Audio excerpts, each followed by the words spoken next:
a creation wholly of the U.S. intelligence agencies, controlled by U.S. intelligence. So if you've been paying attention to terrorism and al-Qaeda recently, you have likely been paying attention to this poor, largely ungoverned, running out of oil, parched little nation called Yemen. It's rather quietly become, after Iraq and Afghanistan and Pakistan, something akin to America's other war. A creation wholly of the U.S. intelligence agencies, controlled by U.S. intelligence. What a senior White House official is describing as an attempted act of terrorism in Detroit. Al-Qaeda claims to be behind a failed attack on a U.S. passenger jet. Another location mentioned in connection with the suspect is Yemen, where he told investigators he has contacts in Al-Qaeda. Abdul Muttalib reportedly claims he got his explosive device in Yemen, which is rapidly becoming the new battleground against Al-Qaeda. With the connection to the Fort Hood attacker, he was linked to a cleric in Yemen. That's where Al-Qaeda in the Arabian Peninsula has established its headquarters. This is a concern. Well, you know, think of this as the post-9/11 al-Qaeda. The bottom line, experts say, Al-Qaeda in Yemen may now be able to attack the United States. Al-Qaeda now has a very strong base in Yemen. Some say it rivals even Pakistan. Now to the Middle Eastern nation of Yemen, where some 30 Al-Qaeda militants have been said to have been killed in a suspected airstrike. The U.S. missile strike, ordered by the president, which killed dozens of Al-Qaeda militants. An action which officials say was necessary to protect American interests. Officials said some 35 suspected Al-Qaeda figures had been killed. Opposition groups said dozens of civilians were also killed. The action represents a major escalation by President Obama in his efforts to go after the terror group in yet another country.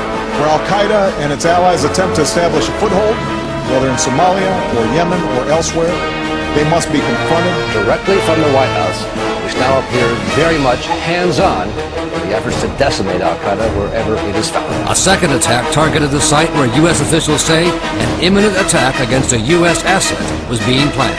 It's going to cost a lot of money to go after al-Qaeda right now, but it's going to be a lot cheaper and a lot easier than if you wait until the country collapses.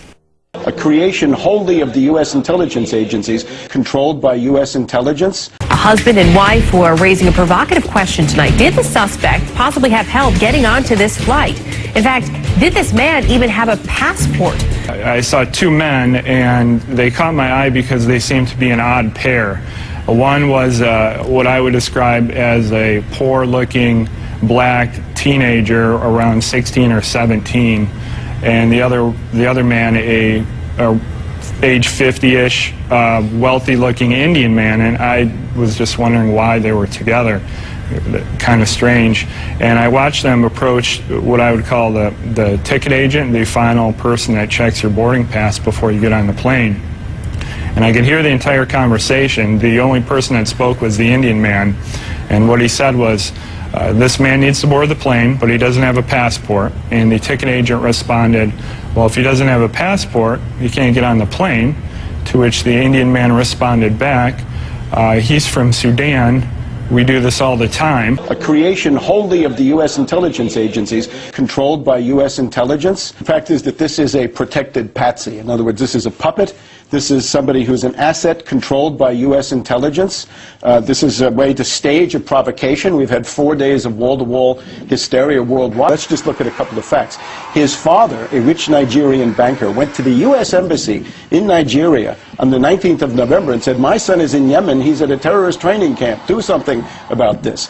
Nevertheless, the son is allowed to buy a ticket in Ghana, paying cash $2,800 for a one-way ticket. He can get on the plane in Nigeria after entering Nigeria illegally, and when he gets to Amsterdam, he's apparently, I think, a mental deficient who can't make it from one gate to another. So according to an eyewitness account, there's a well-dressed Indian man who brings him to the gate for the U.S. flight and says, my client here, or my friend here, doesn't have a passport. Get him on. He's Sudanese, and we do this all the time. New axis of evil is what we've heard all over the weekend and now from Obama today. It's Afghanistan, Pakistan understood as one thing, Somalia, and then Yemen. And I would say in terms of countermeasures, it's time to install a mole detector at the CIA and the FBI and fire the head of Homeland Security, Janet Napolitano Incompetano Totalitariano, who doesn't even know her own failure when she sees it looking at it in the face. We can't know whether these people are complicit or whether they're just incompetent, but they should be fired. Senator McCain and Congresswoman Harman have been in Yemen recently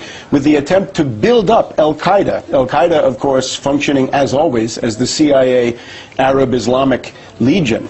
The connection here is that they're trying to build up a presence of al-Qaeda in the Arabian Peninsula, a creation wholly of the U.S. intelligence agencies, so that they can play Saudi Arabia against Iran and fight against both. There's a strong current inside Saudi Arabia that would like to break away from the U.S. protectorate. A creation wholly of the U.S. intelligence agencies, controlled by U.S. intelligence. Yet we're funneling a load of military aid to Yemen. Last year we didn't at all. So that really underscores how important Yemen is. If Yemen falls, that could be the new battleground for al-Qaeda?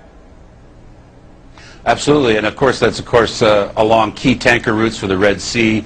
If Yemen falls, I mean, the price of oil immediately goes up, and some 24 million people fall into the sway of al-Qaeda and radical militants linked to Iran. A creation wholly of the U.S. intelligence agencies, controlled by U.S. intelligence. Meanwhile, there is also news tonight out of Iran. You remember that on Monday, Secretary of State Hillary Clinton said the new administration's engagement with Iran has not been productive. Russians caution that there is no proof the Iranians are trying to build nuclear weapons, but the Israelis are not convinced. And new details are emerging about the Air Force drill they recently conducted, designed to send a message to Tehran. Israeli warplanes have conducted what U.S. intelligence analysts say was a dress rehearsal for a strike against Iran's nuclear facilities. Ominous action backed up by ominous words from Israel's ambassador to the U.S. We cannot take this threat lightly.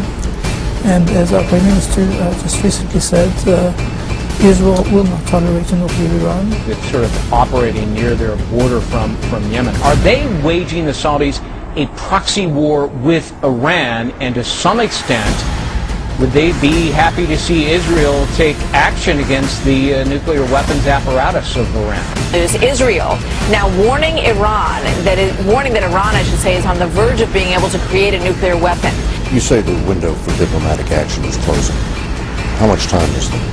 Less today than we had yesterday. And it's running out.